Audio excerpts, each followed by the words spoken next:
and welcome to the channel. My name is Annalisa and this is going to be a review of Against the Storm. If you've seen some of my shorts lately, you'll see that I mentioned that I've been playing a lot of Against the Storm.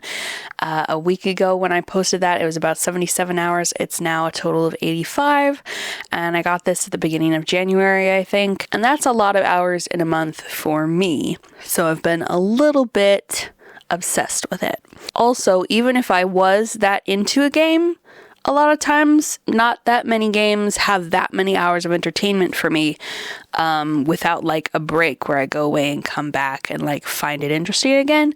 But this one is like continuously interesting for that many hours. So Against the Storm is created by Hooded Horse, which I think from diddling around on their website is an indie publisher. I couldn't find any references to like them belonging to a bigger publisher, and they specialize in tactical and management games. It is $30 on Steam right now. There's no way I paid that much. I probably paid between 10 and 15. Either way, by my metric of needing to get at least an hour entertainment for every dollar spent, it would pass that test with flying colors no matter which of those prices I bought it at. So I am very happy with my purchase. This is a build a little village and survive game. So there's this big storm that has come and basically destroyed civilization, except for in one city. There's a sort of spell of protection over this city. So no matter how powerful the storm becomes, that city is protected. But there are times when the storm weakens and people can go out and farm and gather resources so that they have enough to survive the years that the storm comes in and surrounds, and they have to live only in the city. You play the part of a viceroy who manages little expeditions where you go out and establish a village that will gather resources in its area and send them back to the citadel, and also have enough for those people there to survive. And then once you've established that one, you go farther out and establish another one. And there are several different species who are all people and citizens. You start off with, I think, lizards, beavers, and humans, and you find more from there. One of the values of the game that makes your people happy, which you get credit for, is having all of the species be treated equally, although there are various reasons why you might not want to do that to make other parts of the game easier, so you get to choose what you're going to do in that area. There are also lots of different biomes where there will be different types of trees and different types of resources that you can gather, different types of events that you'll find in different clearings of the forest. And so that adds a little variety between each village that you establish. As I believe that the clearings that are in mist at first around where you have your village that you gradually explore are randomized too, so that helps and adds a layer of interest.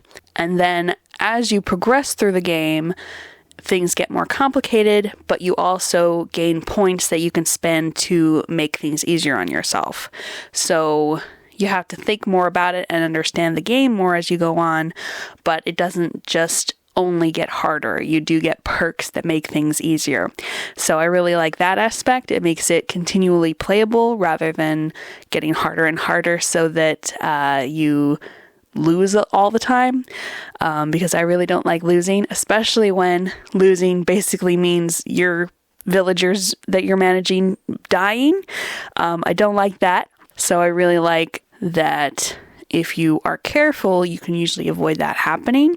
And also your past experiences with previous villages help you understand what would be the best way to start off with the next village and how to manage your resources.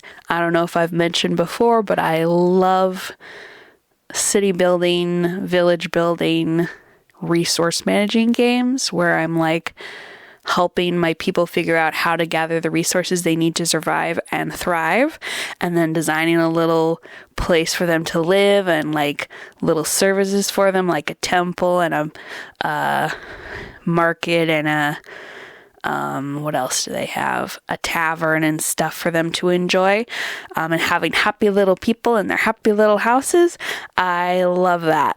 And clearly a lot of other people do, because there are a lot of games in this genre, but none have quite scratched that itch like Against the Storm for me. It also has enough downtime between making decisions about how to manage resources or place new buildings that I have enough concentration left over that I can listen to an audiobook or a YouTube video, and it doesn't have too much reading or like dialogue and you have to listen to the words or anything. So that's another reason that it's good for using with an audiobook or a video, which is my preferred thing because I love to multitask, especially if it helps me get my TBR down. So I would give Against the Storm 5 out of 5 stars. Let me know a game that you have enjoyed lately. Could be tabletop, could be a video game, or even sports. Thank you so much for watching, and I'll see you in the next video. Bye!